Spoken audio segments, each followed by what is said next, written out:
ہماری ذمہ داری ہے کہ ہم قرآن کو سمجھیں، مسجدوں کو آباد رکھیں، قرآن کریم کو اپنے گھر کے اونچے مقام پر رکھنا چھوڑیے، نکال کر پڑھیے۔ اگر پڑھنا نہیں آتا تو سیکھیے، کوئی اس میں شرمندگی کی بات نہیں ہے۔ آپ اللہ کا کلام پڑھ رہے ہیں، آپ اللہ کا کلام پڑھ رہے ہیں، اور اگر قرآن کریم اللہ فرما رہا ہے کہ اگر پہاڑوں پر نازل کر دیتا تو پہاڑ چکنا چور ہو جاتا۔ یہ ہمارے آقا محمد مصطفیٰ صلی اللہ علیہ وسلم کا سب سے بڑا معجزہ ہے۔ یہ کانسٹیٹیوشن ہے، پوری انسانیت کا آئین ہے، یہ ضابط حیات ہے انسانیت کے لیے۔ اگر ہم قرآن کریم کو پڑھیں گے اور کیسے سمجھیں گے؟ جب ہم علماء اکرام کے ختموں کے پاس بیٹھیں گے تو قرآن کریم اور رسول اللہ صلی اللہ علیہ وسلم کی سنت سمجھ میں آئے گی۔ شیر خدا حضرت علی رضی اللہ تعالی عنہ نے رسول اللہ صلی اللہ علیہ وسلم سے پوچھا، یا رسول اللہ صلی اللہ علیہ وسلم، قرب قیامت کے فتنوں سے بچنے کا راستہ بتائیے۔ پھر اللہ کے رسول صلی اللہ علیہ وسلم نے فرمایا اللہ کی کتاب، اور پھر اللہ کے رسول صلی اللہ علیہ وسلم نے فرمایا کہ جس نے قرآن کریم کو لپیٹ لیا اللہ اس کی حفاظت کرے گا، جس نے قرآن میں سے ہدایت ڈھونڈے گا اللہ اس کو ہدایت دے گا، جو قرآن سے ہٹ کر ہدایت تلاش کرے گا اللہ سبحانہ و تعالیٰ ان کو گمراہ کر دے گا۔ امام شافعی کا واقعہ، ایک شخص اس کو ضعیفی میں اولاد ہوئی، بیٹی ہوئی، تو وہ خوشی کے عالم میں کہا کہ میں اپنی بیٹی کو دونوں دنیا، دین و دنیا کی دولت اس کو دے دوں۔ قسم کھا لیا۔ اب جیسا وقت بڑھتا گیا وہ پریشان ہو گیا کہ میری حیثیت اور میں دونوں دنیا کی دولت دوں گا اپنی بیٹی کو۔ علماء کے پاس گیا، کسی کے پاس جواب نہیں تھا، اس نے قسم کھا لی تھی۔ آج کی قسم کی طرح نہیں، سیاست دانوں کے، اور آپ کی قسم وہ قسم ہوتی تھی۔ امام شافعی کے پاس گیا رحمت اللہ علیہ کے پاس، نے کہا تیرا آسان مسئلہ کرتا ہے، آسان سہل مسئلہ۔ بولے کیسے؟ تیری بیٹی کو قرآن پڑھا، تیری بیٹی کو قرآن پڑھا، اور جو اپنے گھر سے ودا ہوگی تو اس کے بغل میں قرآن رکھ دے، دونوں جہاں کی دولت اس کو مل جائے گی، تیری قسم کی پوری ہو جائے گی۔ بخاری شریف کی حدیث ہے کہ اللہ کے رسول صلی اللہ علیہ وسلم نے ارشاد فرمایا کہ تم میں سب سے بہترین وہ ہے جو قرآن سیکھے اور لوگوں کو قرآن سکھائے۔ اللہ کے رسول صلی اللہ علیہ وسلم کی حدیث شریف ہے کہ رحمت اللہ علیہ صلی اللہ علیہ وسلم نے ارشاد فرمایا کہ میں تمہارے درمیان میں دو چیزوں کو چھوڑ کر جا رہا ہوں، ایک قرآن اور دوسرا میری سنت، تم ان دونوں کو مضبوطی سے تھام لو، تم کبھی نہیں بھٹکو گے۔ اشاعت علوم جامعہ نظامیہ کے زیر اہتمام ایک شائع کردہ کتاب ہے جس کا نام مکارم الحافظہ ہے، جس میں ذخائر الاخبار کے حوالے سے لکھا ہے کہ اللہ تعالیٰ نے زمین و آسمان کو پیدا کرنے سے پہلے ازل میں ایک سرخ عقیق سے قندیل کو پیدا کیا، اور اس سرخ عقیق کے قندیل میں اللہ سبحانہ و تعالیٰ نے رسول اللہ صلی اللہ علیہ وسلم، محمد مصطفیٰ صلی اللہ علیہ وسلم کے نور کو اسی شکل میں رکھا جس شکل کو اللہ سبحانہ و تعالیٰ رسول اللہ صلی اللہ علیہ وسلم کو زمین پر بھیجا تھا۔ اور پھر اس میں لکھا گیا کہ اللہ سبحانہ و تعالیٰ نے اس کے بعد روحوں کو پیدا کیا، حضرت آدم علیہ السلام سے لے کر صبح قیامت تک جتنے لوگ اس دنیا میں آئیں گے، اور پھر کئی ہزاروں سال وہ روحیں اللہ کی تسبیح کرتی رہیں، اور پھر اس کے بعد اللہ سبحانہ و تعالیٰ نے ان روحوں کو حکم دیا کہ وہ نور محمد صلی اللہ علیہ وسلم کی طرف دیکھیں۔ اس کتاب میں لکھا گیا کہ جس نے رسول اللہ صلی اللہ علیہ وسلم کے نور مبارک کے چہرے کو دیکھا وہ بادشاہ بن گیا، جس نے نور محمد صلی اللہ علیہ وسلم کے خلق کو دیکھا وہ عالم دین بن گیا، جس نے نور محمد صلی اللہ علیہ وسلم کی آنکھوں کو دیکھا وہ حافظ قرآن بن گیا۔ تو آپ اندازہ لگائیے کہ یہ تمام حفاظ جو آج حافظ قرآن بن کر نکل رہے ہیں، انہوں نے عالم ارواح میں رسول اللہ صلی اللہ علیہ وسلم کے نور مبارک کو، ان کی آنکھوں کو دیکھا۔ میں مبارکباد دیتا ہوں ان تمام حفاظ اکرام کو جو آج یہاں پر ان کی دستار بندی کی گئی ہے۔ ہم نے وہ نورانی منظر دیکھا کہ کیسے شیخ الجامع نظامیہ حضرت مفتی خلیل احمد صاحب قبلہ اپنے دست مبارک سے ان حفاظ کرام کی دستار بندی کر رہے تھے۔ میرے عزیز دوستوں اور بزرگوں، ان حفاظ کرام کی کوئی ایک اور خوشخبری دی جائے گی کہ جب حشر کا میدان ہوگا، حضرت آدم علیہ السلام سے لے کر رسول اللہ صلی اللہ علیہ وسلم کی امت سب اس حشر کے میدان میں ہوگی، تو ان حفاظ کرام کے حدیث شریف میں آیا کہ اللہ سبحانہ و تعالی، حضرت ابو داؤد کی حدیث شریف ہے، حضرت سہل بن معاذ رضی اللہ تعالیٰ عنہ سے روایت ہے کہ اللہ کے رسول صلی اللہ علیہ وسلم نے فرمایا کہ اس دن تمام حفاظ کرام کے ماں باپ کے سروں پر ایک تاج رکھا جائے گا، اور اس تاج کی روشنی سورج کی روشنی سے زیادہ ہوگی۔ تو ان کو خوشخبری دی جائے گی ان کے ماں باپ کو اس دن۔ آج ہم نے دیکھا کہ حفاظ کرام کی دستار بندی کی گئی، کل ان کے ماں باپ کو اللہ سبحانہ و تعالی اس حشر کے میدان میں جب تمام انسانیت وہاں پر ہوگی ان کو ایک اعزاز سے نوازے گا۔ میرے عزیز دوستوں اور بزرگوں، حفاظ کرام کی عظمت اور ان کے مقام کے بارے میں ترمذی شریف کی حدیث ہے کہ اللہ کے رسول صلی اللہ علیہ وسلم نے ارشاد فرمایا کہ اللہ سبحانہ و تعالی حافظ قرآن کو حکم دے گا کہ تم قرآن کی تلاوت کرو، اور جتنی وہ قرآن کی تلاوت کریں گے اتنا ان کو جنت میں اونچے مقامات پر لے کر جایا جائے گا، اور جہاں پر وہ اپنی قرآن کی تلاوت ختم کریں گے وہ ان کا مقام ہوگا۔ وہیں پر حضرت علی رضی اللہ تعالی عنہ شیر خدا سے امیر المومنین سے حدیث شریف وہ روایت کرتے ہیں کہ اللہ کے رسول صلی اللہ علیہ وسلم نے ارشاد فرمایا کہ جو حافظ قرآن نے قرآن میں جو حلال کو حلال مانا اور حرام کو حرام مانا، اللہ سبحانہ و تعالیٰ ان کی سفارش سے ان کے خاندان کے ایسے 10 لوگوں کو اللہ جنت میں داخل کرے گا جن پر ان کے برے اعمال کی وجہ سے وہ جہنم ان پر واجب ہو گئی تھی۔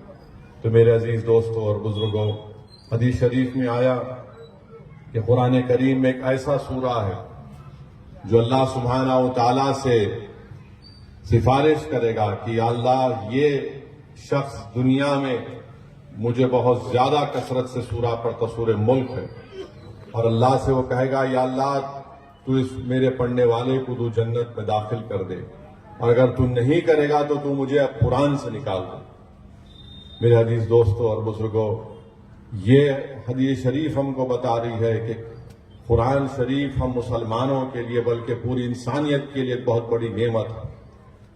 ہم جتنا بھی اس کی قدر کریں یہ بہت کم ہے، اور اسی عزیزان ملت اسلامیہ، بخاری شریف کی حدیث ہے کہ اللہ کے رسول صلی اللہ علیہ وسلم نے ارشاد فرمایا کہ تم میں سب سے بہترین وہ ہے جو قرآن سیکھے اور لوگوں کو قرآن سکھائے۔ اللہ کے رسول صلی اللہ علیہ وسلم کی حدیث شریف ہے کہ رحمت للعالمین صلی اللہ علیہ وسلم نے ارشاد فرمایا کہ میں تمہارے درمیان میں 2 چیزوں کو چھوڑ کر جا رہا ہوں، ایک قرآن اور دوسرا میری سنت، تم ان دونوں کو مضبوطی سے تھام لو، تم کبھی بھی نہیں بھٹکو گے۔ میرے عزیز دوستوں اور بزرگوں، قرآن ہمارے لیے ایک دستور حیات ہے، ایک مکمل کانسٹیٹیوشن ہے قرآن ہمارے لیے، پوری نہ صرف ہم مسلمانوں کے لیے بلکہ پوری انسانیت کے لیے۔ اور اسی لیے میرے عزیز دوستوں اور بزرگوں، شیر خدا حضرت علی رضی اللہ تعالی عنہ نے رسول اللہ صلی اللہ علیہ وسلم سے پوچھا، یا رسول اللہ صلی اللہ علیہ وسلم قرب قیامت کے فتنوں سے بچنے کا راستہ بتائیے۔ تو اللہ کے رسول صلی اللہ علیہ وسلم نے فرمایا اللہ کی کتاب، اور پھر اللہ کے رسول صلی اللہ علیہ وسلم نے فرمایا کہ جس نے قرآن کریم کو اپنے آپ کو قرآن کریم سے لپیٹ لیا اللہ اس کی حفاظت کرے گا، جس نے قرآن میں سے ہدایت ڈھونڈے گا اللہ اس کو ہدایت دے گا، جو قرآن سے ہٹ کر ہدایت تلاش کرے گا اللہ سبحانہ و تعالی ان کو گمراہ کر دے گا۔ میرے عزیز دوستوں اور بزرگوں، حدیث شریف میں آیا کہ جس کے سینے میں قرآن نہیں ہے وہ ایک ویران گھر کی طرح ہے، وہ ایک ویران گھر کی طرح ہے۔ تو اسی لیے بہت ضروری ہے کہ ہم نہ صرف اپنی اولاد کو بلکہ اپنے آپ کو، ہم تمام کو کوشش کرنے کی ضرورت ہے کہ ہم اپنے سینوں میں قرآن کریم کو رکھیں۔ اور اس کے لیے میں نہیں مانتا کہ عمر کوئی شرط ہے۔ ابھی میں 2 دن پہلے اخبار میں پڑھ رہا تھا کہ ایک صاحب 75 سال کی عمر میں ہندی میں PhD کی ڈگری حاصل کی ہے۔ جب ایک 75 سال کا شخص ہندی میں پی ایچ ڈی کی ڈگری حاصل کر سکتا ہے تو یقیناً ایک 60-65 سال کا مسلمان اگر اس عمر میں بھی قرآن شریف کی تلاوت شروع کرے اور حفظ شروع کرے تو اللہ نے زندگی دی تو یقیناً وہ اس کا حفظ بھی مکمل کر سکتے ہیں۔ میرے عزیز دوستوں اور بزرگوں، اللہ کے رسول صلی اللہ علیہ وسلم تشریف فرما ہے، ایک صحابی رسول بیٹھے ہیں، حضرت اسرائیل علیہ السلام آ کر رسول اللہ صلی اللہ علیہ وسلم سے کہتے ہیں کہ یا محمد صلی اللہ علیہ وسلم، اللہ نے ہم کو حکم دیا ہے کہ ہم آپ کے صحابی کی روح کو قبض کر لیں۔ اللہ کے رسول صلی اللہ بلکہ حدیث امام راضی رحمت اللہ علیہ نے لکھی، تفسیر کبیر میں آپ پڑھ سکتے ہیں، امام راضی لکھتے ہیں تو رسول اللہ صلی اللہ علیہ وسلم نے اپنے صحابی سے ارشاد فرماتے ہیں کہ تمہارا وقت آ چکا ہے، حکم ہو چکا ہے کہ اب تمہاری روح کو قبض کر لیا جائے گا۔ اب ایمان دیکھیے اس صحابی رسول صلی اللہ علیہ وسلم کا، وہ اپنے گھر کو نہیں دوڑتے، یہ نہیں کہتے کہ لاؤ وصیت کر دیتا ہوں، بولتے رسول اللہ صلی اللہ علیہ وسلم میں مطمئن ہوں، آپ مجھے صرف یہ بتا دیجئے کہ میں وہ کون سا ایسا کام کروں جب میں وہ کام کرتا رہوں اور اللہ کے پاس جب پہنچوں تو اللہ مجھے جنت عطا کر دے۔ اللہ کے رسول صلی اللہ علیہ وسلم حکم فرماتے ہیں کہ جاؤ قرآن کریم کو لے کر آؤ، تم قرآن کو پڑھو، میں تم کو قرآن کو پڑھاتا ہوں تاکہ اسی حالت میں جب تمہاری روح قبض کی جائے گی تو رب کریم تم کو جنت میں داخل کر دے گا۔ میرے عزیز دوستوں اور بزرگوں، یہ اللہ کا کلام ہے، یہ اللہ کا کلام ہے، یہ معجزہ ہے اللہ کے رسول صلی اللہ علیہ وسلم کا۔ اللہ سبحانہ و تعالیٰ نے ہر نبی اور رسولوں کو جب بھیجا تو ان کو ایک معجزے دے کر بھیجا، اور وہ زمانے میں جب آئے، مثال کے طور پر علماء اکرام نے لکھا کہ حضرت داؤد علیہ السلام جس زمانے میں آئے اس زمانے میں لوگ لوہے کو پگھلاتے تھے، تو اللہ سبحانہ و تعالیٰ نے حضرت داؤد علیہ السلام کو معجزہ یہ دیا کہ وہ لوہے کو جب اب اپنے ہاتھ میں لیتے تو لوہا پگھل جاتا۔ اللہ سبحانہ و تعالیٰ نے جس زمانے میں حضرت موسیٰ علیہ السلام کو بھیجا اس زمانے میں جادو بہت عام تھا۔ اللہ سبحانہ و تعالیٰ نے حضرت موسیٰ علیہ السلام کو عصائے موسیٰ دیا، جب اس عصا کو زمین پر ڈالتے تو جادوگروں کا جادو اس کے سامنے ختم ہو جاتا۔ اللہ سبحانہ و تعالیٰ نے جس زمانے میں حضرت صالح علیہ السلام کو بھیجا اس زمانے میں ان کی قوم پہاڑوں کو کاٹ کر بناتی تھی، تو اللہ نے پہاڑ میں سے اونٹنی کو نکالا۔ جس زمانے میں حضرت عیسیٰ علیہ السلام تشریف لائے وہ زمانہ فن طب کا تھا، مگر 3 لوگوں کا علاج نہیں ہوتا تھا، نابیناؤں کا، اور دوسرے جن کو کوڑ کی بیماری ہو جاتی، اور تیسرے جو مردہ ہوتے تھے زندہ نہیں کرتے۔ تو اللہ نے حضرت عیسیٰ علیہ السلام کو معجزے دیے، جب وہ اپنا ہاتھ مادرزاد اندھے کی آنکھ پر رکھتے تو اس کی آنکھوں میں بینائی آ جاتی، جب وہ کسی کوڑ کی بیماری کے مریض پر ہاتھ رکھتے تو اس کو شفا ہو جاتی، اور مردے کو کہتے قم بإذن اللہ اور وہ زندہ ہو جاتا۔ جس زمانے میں محمد صلی اللہ علیہ وسلم، نبی کریم محمد صلی اللہ علیہ وسلم آئے وہ زمانہ فصاحت اور بلاغت کا زمانہ تھا، عربوں کو بڑا غرور زان تھا اپنی زبان پر، تو اللہ نے قرآن کریم کو نازل کیا۔ میرے عزیز دوستوں اور بزرگوں، علماء کرام نے یہ بتایا کہ جتنے معجزات اللہ نے اپنے انبیاء اور رسولوں کو دیے وہ وقتیہ تھے، ہو گئے اور ختم ہو گئے، اور جتنے کتابیں اللہ نے اپنے رسولوں کو دی کسی کتاب کی حفاظت کا ذمہ اللہ نے نہیں لیا۔ علماء کرام نے لکھا کہ اللہ نے صرف قرآن کریم کی حفاظت کا ذمہ لیا۔ تو یہ قرآن کریم کی حفاظت کا ذمہ جو رسول اللہ صلی اللہ علیہ وسلم کا سب سے بڑا معجزہ ہے، اللہ سبحانہ و تعالیٰ نے اس کی حفاظت کا ذمہ لیا۔ میرے عزیز دوستوں اور بزرگوں، اس قرآن کریم کے سلسلے میں امام شافعی رحمت اللہ علیہ کا واقعہ یاد آ رہا ہے۔ امام شافعی رحمت اللہ علیہ اپنے علاقے کے غریب نوجوان کو جانتے تھے جو ہمیشہ، امام شافعی نے اس بیان کیا بلکہ لکھا گیا، امام شافعی اپنے کان سے سنتے تھے کہ نوجوان جو کثرت سے قرآن کی تلاوت کرتا تھا وہ یہ بھی دعا کرتا تھا یا اللہ جب اس دنیا سے چلا جاؤں گا تیرے حکم پر تو قبر میں بھی مجھے قرآن کی تلاوت کرنے کا موقع ملے. کثرت سے دعا کرتا تھا وہ کہ یا اللہ دنیا میں تو تیرے کلام کی تلاوت کر رہا ہوں، جب قبر میں جاؤں گا تو یا اللہ مجھے قرآن کی تلاوت کرنے کا موقع عنایت فرما. امام شافعی رحمۃ اللہ علیہ یہ سنتے تھے، اور جب کبھی اس کے پاس جاتے موقع نہیں ملتا اس سے پوچھنے کے لیے. ایک دن وہ حج پہ گیا، امام شافعی رحمۃ اللہ علیہ اس کو مکہ شریف میں دیکھے، حتیم میں دیکھے، بولے بیٹھا ہوا ہے قرآن کی تلاوت کرتے، موقع اچھا ہے، اب میں اس کو پکڑ کر سوال کروں گا، پوچھ لوں گا، موقع اچھا ہے. جیسے امام شافعی رحمۃ اللہ علیہ اس کے قریب گئے، اس نے امام شافعی رحمۃ اللہ علیہ کے کچھ بولنے سے پہلے کہتا ہے کہ السلام علیکم، میں آپ ہی کی تلاش کر رہا تھا، میں آپ ہی کی تلاش کر رہا تھا. اور وہ نوجوان کہتا ہے کہ اے امام، اپنے جیب سے چند پیسے نکال کر کہتا ہے اس کو رکھیے، ظہر کی نماز کے بعد میرا انتقال ہو جائے گا، میری تدفین اور کفن کا انتظام آپ کر دینا. امام شافعی کچھ بول ہی نہیں سکے، اور ظہر کی نماز امام شافعی بازو پڑے، وہ پوری نماز، فرض نماز، سنت نماز، نفل نماز ہو گئی. اس کے بعد امام شافعی نے کیا دیکھا کہ وہ شخص زمین پر پڑا ہے، اور امام شافعی رحمۃ اللہ علیہ اپنے کان سے اس کے زبان سے کلمہ نکل رہا تھا، اس کی آواز کو سنے. تو خیر جا کر اس نوجوان کی تدفین ہو گئی.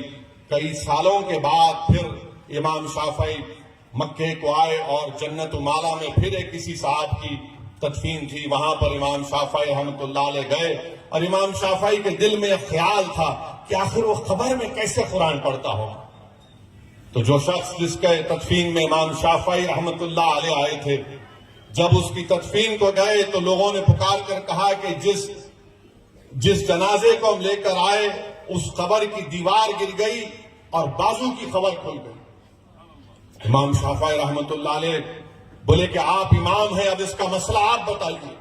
اور امام شافعی رحمۃ اللہ علیہ اس کی قبر کے پاس جو دوسری قبر کی دیوار گر گئی تھی اس کے پاس گئے، جب جھانکے تو دیکھا کہ وہی نوجوان قرآن کی تلاوت کر رہا ہے اپنی قبر میں. تو اس نے کہا امام شافعی یہ کوئی حادثاتی واقعہ نہیں ہے، اللہ آپ کو بتا رہا ہے، آپ کی نے دعا کی تھی تو دیکھ لو میں خبر میں قرآن شریف پڑھ رہا ہوں. اور وہ کہتا ہے کہ جلدی میری خبر کو بند کر دیجیے. میرے عزیز دوستوں اور بزرگوں، یہ قرآن کریم سے محبت، یہ قرآن کریم سے اللہ کے کلام سے محبت ہے. ایک شخص نے، امام شافعی کا واقعہ، ایک شخص اس کو ضعیفی میں اولاد ہوئی، بیٹی ہوئی، تو وہ خوشی کے عالم میں کہا کہ میں اپنی بیٹی کو دونوں دنیا، دین و دنیا کی دولت اس کو دے دوں گا. قسم کھا لیا. اب جیسا وقت بڑھتا گیا وہ پریشان ہو گیا کہ میری حیثیت اور میں دونوں دنیا کی دولت دوں گا اپنی بیٹی کو. علماء کے پاس گیا، کسی کے پاس جواب نہیں تھا، اس نے قسم کھا لی تھی. آج کی قسم کی طرح نہیں، سیاست دانوں کے اور آپ کی قسم، وہ قسم ہوتی تھی. تو امام شافعی کے پاس گیا رحمت اللہ علیہ کے پاس، نے کہا تیرا آسان مسئلہ کرتا ہے، آسان سہل مسئلہ ہے. بولے کیسے؟ تیری بیٹی کو قرآن پڑھا، تیری بیٹی کو قرآن پڑھا، اور جو اپنے گھر سے ودا ہوگی تو اس کے بغل میں قرآن رکھ دے، دونوں جہاں کی دولت اس کو مل جائے گی، تیری قسم بھی پوری ہو جائے گی. میرے عزیز دوستوں اور بزرگوں، امام شافعی رحمت اللہ علیہ ایک کتاب لکھے، 70 مرتبہ اپنے شاگردوں سے کہا ذرا اس کو صحیح کرو، غلطی دیکھو، اور بہت 70 کا بہت زیادہ. آخر امام شافعی بولے کہ اس کتاب کی ضرورت نہیں جب اللہ کا کلام ہے.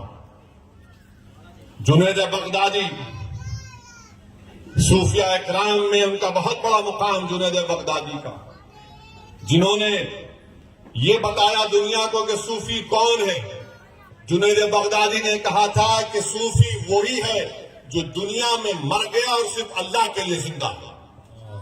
اس جنید بغدادی رحمت اللہ علیہ نے اپنے ایک شاگرد کو بلایا، اپنے ایک مرید کو بلایا، سبحان اللہ، اپنے ایک مرید کو بلایا اور کہا کہ میں تم کو ایک ذمہ داری دے رہا ہوں.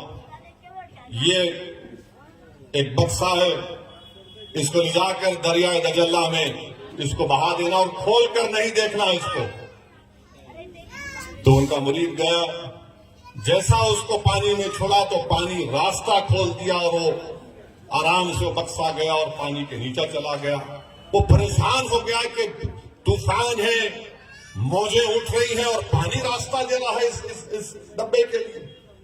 اپنے شیخ کے پاس, اپنے پیر مرشد کے پاس آ کر کہا کہ حضرت اضطراب کی کیفیت ہے, کچھ تو بتا دیجئے کیا ہے یہ, آخر اس چیز, اس ڈبے میں, بکسے میں کیا تھا. تو جنید بغدادی نے کہا کہ میں نے 12 سال صوفیوں کے اسرار اور رموزات پر ایک کتاب لکھی, 12 سال تک. پھر 12 سال میں نے اس میں غلطیاں تھی اس کو صحیح کیا, اور 12 سال میں یہ سوچا کہ اس کتاب کو عوام تک دوں یا نہ دوں. بعد میں نے یہ سوچا کہ جو اللہ کا کلام قرآن کریم ہے, جنید کی کتاب کو انسانیت کی ضرورت نہیں ہے, اس لیے میں نے 36 سال کی محنت کو پانی میں چھوڑ دیا کیونکہ قرآن کریم. یہ جنید بغدادی کی محبت قرآن کریم سے. میرے عزیز دوستوں اور بزرگوں, پھر ہم یہ نہیں بھول سکتے امام احمد بن حنبل رحمت اللہ علیہ کی وہ عظیم قربانی. اس زمانے میں خلیفہ بولیے جو بھی بادشاہ تھا, متسم باللہ تھا.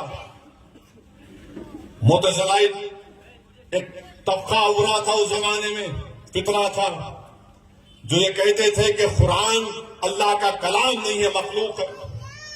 امام احمد بن حنبل رحمت اللہ علیہ نے اس کے خلاف اعلان بغاوت بلند کر کہا کہ یہ تم جھوٹ بول رہی ہے, کلام الہی ہے, قرآن کلام الہی. امام احمد بن حنبل کو متسم باللہ کے جب دربار میں لایا گیا تو اس نے حکم دیا تھا کہ ان کو ایسا لے کے آنا ہے کہ زنجیریں اتنی مضبوط زنجیریں تھی کہ ان کا جو جسم کا وزن تھا اس سے ڈبل ٹربل وزن کا زنجیریں تھیں. امام احمد بن حنبل کو لایا گیا اور پھر لمبا قصہ ہے.